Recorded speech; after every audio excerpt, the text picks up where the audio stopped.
salud y medio ambiente. Séptimo grado, Origen del Sistema Solar, parte 1. Bienvenidos, estimados estudiantes, nuevamente a tu espacio Aprendamos en Casa. En esta ocasión vamos a continuar hablando sobre las temáticas del espacio.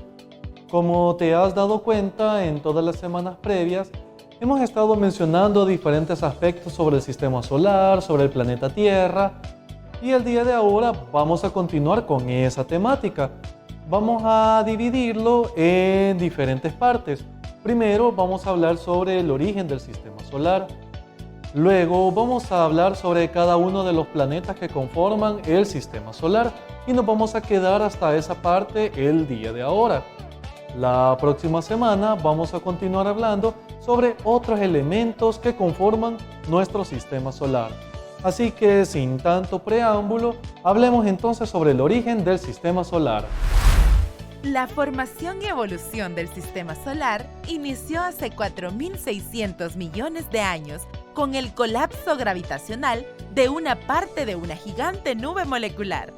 La mayoría de masa que colapsó se centró formando el Sol, mientras que el resto se convirtió en un disco protoplanetario, del cual se formaron los planetas, satélites, asteroides y demás cuerpos celestes del interior del sistema solar.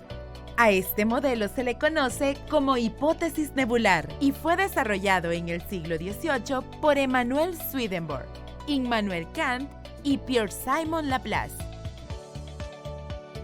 El sistema solar ha evolucionado considerablemente desde su formación inicial. Muchos satélites se han formado de discos de gas y polvo alrededor de sus planetas y otros, como nuestra Luna, se formaron a partir de una colisión.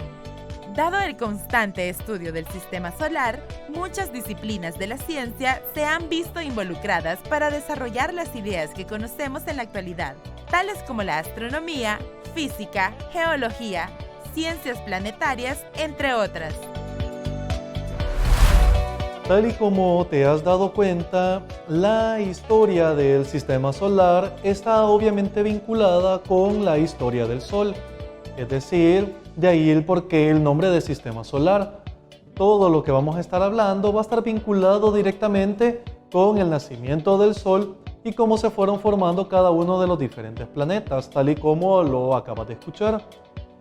Ahora bien, si te hago un pequeño spoiler sobre la vida del Sol, el Sol ya ha gastado casi la mitad de su combustible. Es decir, todavía nos quedan cerca de 8.000 millones de años de vida del Sol. Cuando este termine, va a convertirse en una gigante roja y luego va a terminar como una enana blanca. Pero para no adelantarnos tanto en la historia, veamos algunos datos curiosos o una información general sobre el Sol. Cuando estamos hablando de las características del Sol, puede ser que una de las dudas que te pueda surgir es ¿de qué está formado el Sol? Pues bien, el Sol en general tiene un contenido de un 73% de hidrógeno y tiene aproximadamente 25% de helio. El 2% restante lo conforman otros materiales, otros elementos. Por ejemplo, está el carbono, está el argón, también el hierro, diferentes elementos, pero son una menor cantidad. Cuando mencionamos también la distancia a la que se encuentra el Sol, aquí hay una unidad de medida que en astronomía se ha estandarizado. A esta unidad se le conoce como unidad astronómica y su valor depende de la distancia entre el Sol y la Tierra, de tal manera que una respuesta muy rápida cuando te preguntan cuál es la distancia entre la Tierra y el Sol, la respuesta es muy sencilla, la respuesta es 1, es decir, una unidad astronómica. Pero ¿en qué se traduce esa unidad astronómica si la queremos entender como una unidad un poco más familiar a nuestro día a día? Si convertimos una unidad astronómica en kilómetros, vamos a obtener que la distancia en la que se encuentra la Tierra y el Sol es de 150 millones de kilómetros. Esa sería la conversión, el factor de conversión entre unidad astronómica y kilómetro. Pero ya hemos hablado en ocasiones anteriores que la órbita que describe la Tierra alrededor del Sol no es circular. Es decir, no siempre va a encontrarse a 150 millones de kilómetros. En algunas ocasiones se puede encontrar a 147 millones de kilómetros y en otras ocasiones se puede encontrar a 152 millones de kilómetros. Es por eso que esta unidad astronómica se ha estandarizado tomando el promedio de la distancia en que se encuentra la Tierra y el Sol. Entonces, de aquí en adelante, cuando te pregunten la distancia entre la Tierra y el Sol, una unidad astronómica. Pero también cuando hablamos de la parte de astronomía, ya has escuchado en algunas ocasiones el término años luz para medir distancias.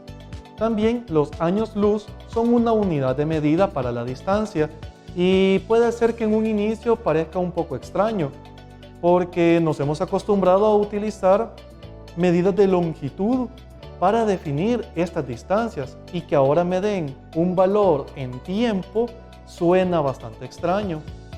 Pues bien, el año luz no es más que la distancia que recorre la luz, es decir, viajando a la velocidad de la luz durante un intervalo de tiempo de un año. Te pongo un ejemplo sencillo, ya que estamos hablando de la Tierra y el Sol. La Tierra y el Sol se encuentran a 8 minutos y 19 segundos luz. ¿Qué significa o cómo podemos entender esto? Si un destello de luz sale del Sol a la velocidad de la luz, le va a tomar 8 minutos y 19 segundos alcanzar la Tierra. Es decir, si súbitamente desapareciera el Sol, nos daríamos cuenta después de 8 minutos y 19 segundos que ha desaparecido. ¿Qué te parecen estos datos? Son muy interesantes, ¿verdad? Pero vayamos viendo otros datos sobre los planetas para ir conociendo más sobre el sistema solar. Si vamos a hablar de planetas, lo primero que debemos hacer es definir qué es un planeta. Generalmente, cuando hablamos de planetas, tomamos la definición que da la Unión Astronómica Internacional. ¿Cuáles son las características para que un objeto celeste pueda entrar en la categoría de planeta? Primero, debe de estar orbitando alrededor del Sol o de algún remanente de una estrella. Esa característica, si lo vemos desde el punto de vista de la Tierra, lo cumplimos.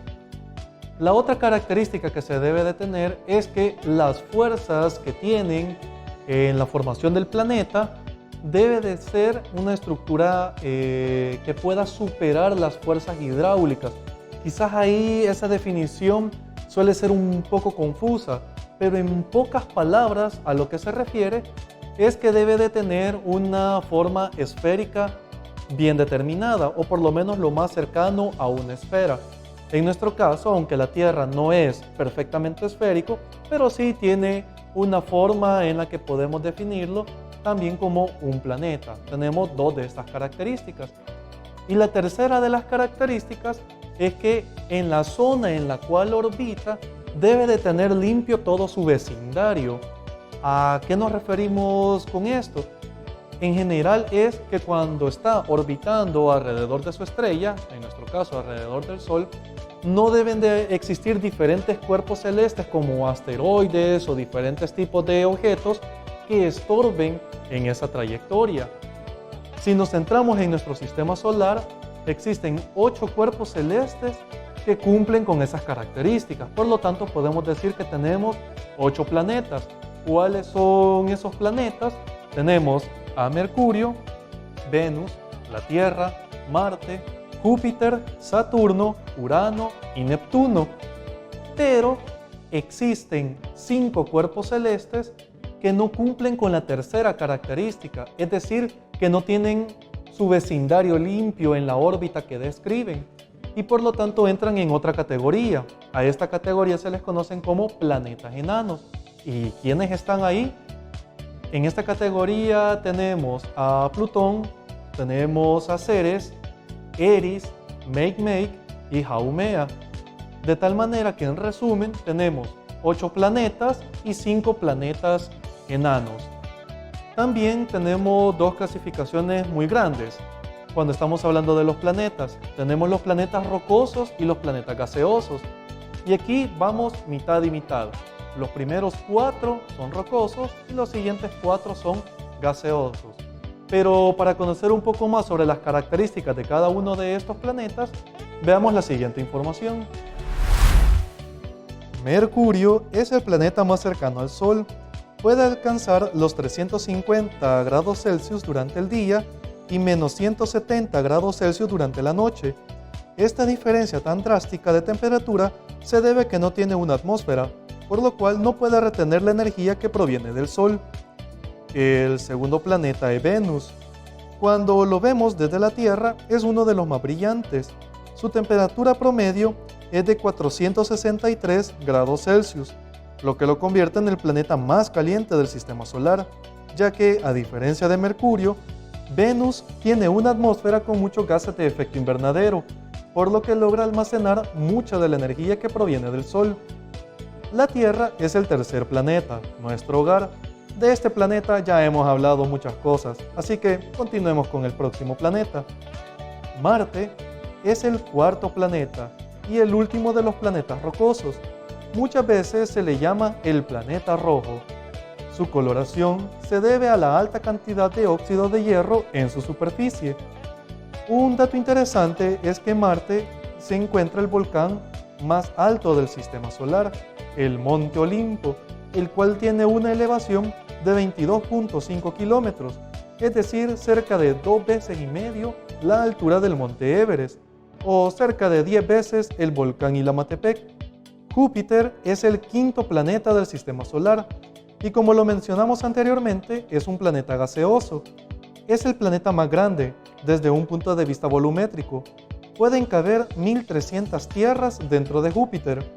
Algo muy característico de este planeta es el punto rojo, el cual es una zona de alta presión anticiclónica, lo cual por lo menos ya lleva 360 años de existencia. Saturno, el sexto planeta, es conocido principalmente por sus anillos, los cuales están formados de partículas de polvo y roca congeladas.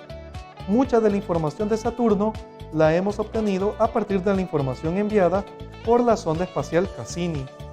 Además, Saturno es el planeta que tiene más lunas o satélites naturales, conociéndose al menos 82. Urano, el séptimo planeta, también tiene anillos, aunque estos son bastante delgados, mucho más delgados que los de Saturno. Se pudieron obtener fotografías de este anillo cuando el Voyager 2 pasó por Urano en 1986.